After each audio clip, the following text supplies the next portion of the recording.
Hello everyone, welcome to way to officer. I hope you all are doing well.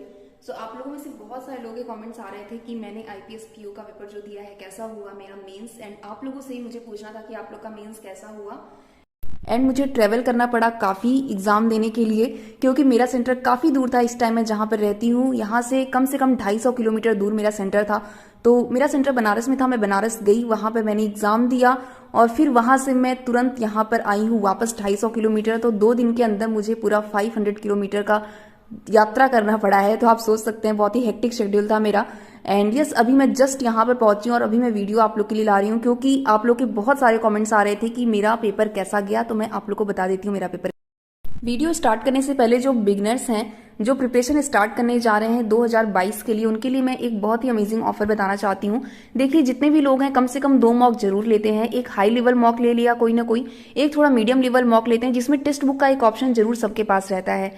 Text book सभी के पास होता है कहीं ना कहीं, क्योंकि इसमें आपको बहुत सारे एग्जाम मिल जाते हैं। आपको कितने सारे क्वेश्चन मिल जाते हैं, टॉपिक वाइज क्वेश्चन मिल जाते हैं, आपको सेक्शनल मॉक टेस्ट मिल जाता है, प्री का फुल मॉक टेस्ट मिल जाता है, मेंस फुल मॉक टेस्ट मिल जाता है, सेक्शनल मॉक टेस्ट मिल जाता है। बहुत सारे आपको इस तरीके से क्वेश्चन मिल जाते हैं। एंड आपके कॉन्फिडेंस को बूस्ट करने के लिए, धीरे धीरे आपका कॉन्फिडेंस बढ़ाने के लिए, मुझे लगता है कि टेक्स्ट बुक सबसे बेस्ट होता है प्रिपरेशन स्टार्ट करने के लिए। एंड इस टाइम टेक्स्ट बुक पर बहुत अच्छा ऑफर चल रहा है, जो कि सिलेक्शन एक्स्ट्रा वेगेंजा का।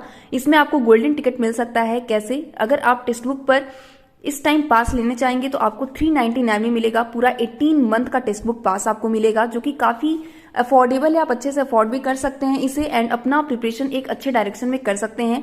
प्लस अगर आप मेरा कूपन कोड वेट10 यूज कर लोगे तो आपको एक्स्ट्रा 10% का डिस्काउंट मिलेगा। मीन्स 59 रुपए का आपको ऑफ मिलेगा, जो आपके लिए काफी अच्छा रहेगा, क्योंकि पैसे कम हो रहे हैं और अच्छा कंटेंट मिल रहा है, तो और क्या चाहिए, राइट? तो बस यही चीजें हैं। इसका लिंक मैं डिस्क्रिप्शन बॉक्स में दे रही हूँ, वहां से आप चेकआउट कर लेना एंड आप परचेस कर सकते हैं। एंड आइए वीडियो में आगे बढ़ते हैं।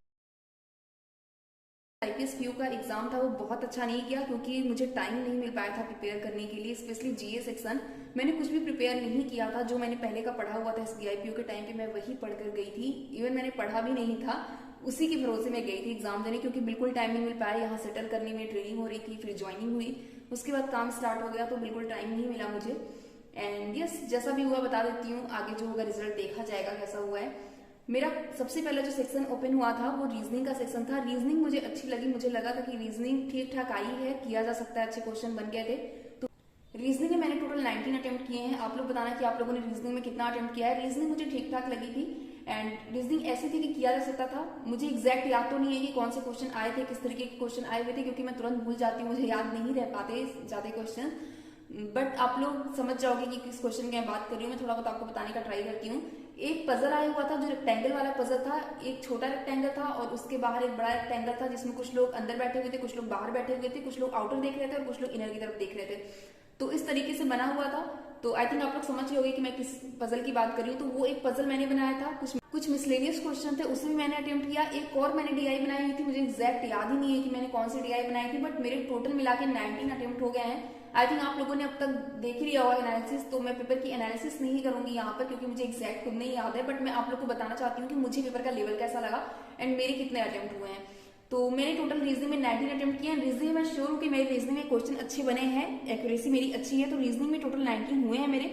उसके बाद जो सेक्शन ओपन होकर आया था जीए, जो कि मेरा बिल्कुल भी प्रिपेयर नहीं था। जीए मैंने बिल्कुल भी प्रिपेयर नहीं किया था, और जीए मेरा ऑनेस्टली स्पीकिंग जीए मेरा बिल्कुल भी अच्छा नहीं हुआ है। मुझे नहीं पता कि आप लोगों का कैसा हुआ, क्योंकि अगर मैं पढ़ के गई होती, बहुत ज्यादा मैंने मेहनत की होती उस तरीके से, तो मैं आपको बता सकती थी कि किस तरीके का लेवल था उसमें। बट मैं बहुत ज्यादा रिवीजन नहीं कर पाई थी, मैं एसबीआई पीओ के भरोसे ही गई थी वहां पर। तो मैं आप लोग को नहीं बता सकती हूँ कि एग्जैक्ट लेवल क्या था जीए का। बट आप लोग मुझे जरूर बताना कि आप लोग को जीए कैसा लगा सेक्शन, क्योंकि मुझे तो पूरा सब ऊपर से जा रहा था, दिमाग के ऊपर से मुझे कुछ समझ नहीं आ रहा था कि जीए में क्या है। मुझे बहुत ही कम क्वेश्चन आ रहे थे, प्लस मैंने कुछ थोड़े बहुत गेस वर्क भी कर दिए हैं इसमें। तो मैं श्योर नहीं हूँ अगर मेरा एग्जाम निकलता है तो वो सिर्फ और सिर्फ रीजनिंग, इंग्लिश और डिस्क्रिप्टिव की वजह से निकलेगा। अगर नहीं निकलता है तो वो सिर्फ और सिर्फ जीए की वजह से नहीं निकलेगा, मुझे इतना पता है, क्योंकि जीए सेक्शन मेरा बिल्कुल भी अच्छा नहीं हुआ और मैं श्योर नहीं हूँ बिल्कुल भी इसमें। तो जीए में मैंने टोटल 16 अटेम्प्ट किए हैं। अब मुझे नहीं पता कि मेरे कितने सही हैं कितने नहीं सही हैं, क्योंकि मैंने कुछ गेस भी किया है इसमें। एंड मेरे अटेम्प्ट कम है, आई नो, क्योंकि मैंने बिल्कुल ही पढ़ाई नहीं की इस तरीके से, मुझे टाइम नहीं मिल पाया, बिल्कुल तो नहीं हो पाया। एंड ठीक है, कोई बात नहीं, आगे देखते हैं। आगे नेक्स्ट सेक्शन की बात करते हैं। क्वांट सेक्शन में मैंने टोटल 18 अटेम्प्ट किए हैं। क्वांट मुझे डुएबल लगा था। मैंने 2 डीआई बनाई थी क्वांट में। एक जो है नंबर सीरीज आई हुई थी जो कि बहुत ही इजी थी, एक में रॉन्ग नंबर दिया हुआ था और दूसरे एक नंबर सीरीज आई हुई थी जो कि काफी इजी थी। सबसे पहले वाले सीरीज में आपको मिसिंग नंबर दिया था एंड दूसरे वाले सीरीज में रॉन्ग नंबर दिया था, फिर उसको लेकर आपको एक तीसरी सीरीज बनानी थी और उस पर बेस्ड क्वेश्चन था जो कि काफी इजी था, काफी डुएबल था। आई थिंक वो सभी लोगों ने किया होगा। आई थिंक एक डीआई आई थी, आप लोग मुझे बताना कौन सी थी। लास्ट में एक डीआई आई हुई थी जिसमें आपको निकालना था कुछ इस तरीके से, मल्टीप्लाई करके माइनस करके कुछ 15 इंटू समथिंग मल्टीप्लाई था, -20 इंटू समथिंग था मल्टीप्लाई किया हुआ था। ये एक डीआई थी जो कि काफी इजी थी, मुझे एग्जैक्ट याद नहीं, आप लोग बताना अगर आप लोग समझ पा रहे हो कि मैं किस डीआई की बात कर रही हूँ तो वो डीआई मैंने की थी, वो बन गई थी डीआई। और एक और डीआई आई थी जो कि पाई चार्ट थी, वो भी काफी इजी काफी डुएबल डीआई थी, तो वो बन गई थी। तो टोटल इस तरीके से मिला के सारा मेरा 18 अटेम्प्ट हुआ था। इसमें से कुछ अर्थमेटिक के क्वेश्चन थे जो काफी ईजी आए हुए थे, तो अर्थमेटिक के क्वेश्चन मुझे डुएबल लगे थे जो कि बन गए थे अच्छे से। तो टोटल मैंने 18 अटेम्प्ट किया है क्वांट में एंड यहाँ पर मुझे लगता है कि मेरी एक्यूरेसी ठीक ठाक रही होगी क्योंकि जितने क्वेश्चन बन रहे थे उतने ही मैंने अटेम्प्ट किए हैं। एंड मुझे एसबीआई पीओ के कंपेयर में आईपीएस पीओ का क्वांट बहुत इजी लगा था। सो यस, इतने अटेम्प्ट हुए हैं मेरे। एंड उसके बाद जो इंग्लिश सेक्शन था, इंग्लिश सेक्शन में मैंने टोटल 32 अटेम्प्ट किया है क्योंकि इंग्लिश मुझे काफी इजी लगी थी। एंड आप लोगों को बताना कि आपको इंग्लिश कैसी लगी। मुझे काफी डुएबल लगी थी इंग्लिश, बहुत ज्यादा टफ नहीं थी। ऐसे क्वेश्चन थे कि पढ़ने पर बन जा रहे थे आराम से। हाँ, हो सकता है कि कुछ क्वेश्चन गलत हो गए हों क्योंकि 100% एक्यूरेसी नहीं हो पाती इंग्लिश में, मेरी तो नहीं हो पाती कभी 100% एक्यूरेसी, बट कुछ ना कुछ क्वेश्चन गलत हो गए होंगे, बट ज्यादा से ज्यादा क्वेश्चन सही होने चाहिए क्योंकि मुझे इंग्लिश डुएबल लगी थी और क्वेश्चन समझ में आ रहे थे, उसकी मीनिंग समझ में आ रही थी, क्वेश्चन बन रहे थे। तो यस, इंग्लिश का लेवल इस तरीके का था। एंड टोटल मेरा जो अटेम्प्ट होता है यहाँ पर मैंने टोटल 85 अटेम्प्ट किया है। अब आई डोंट नो मेरा कितना पेपर सही गया कितना नहीं। अगर जीए अच्छा चला जाता है तो फिर पेपर सही गया है, अगर जीए गड़बड़ होता है तो फिर पेपर खराब हो गया है, समझ लीजिए। बस यही है क्योंकि मैं जीए में बिल्कुल भी श्योर नहीं हूँ। नेक्स्ट सेक्शन की बात करते हैं जो कि डिस्क्रिप्टिव था, सबसे लास्ट सेक्शन। इसमें एक लेटर था और एक ऐसे लिखना था।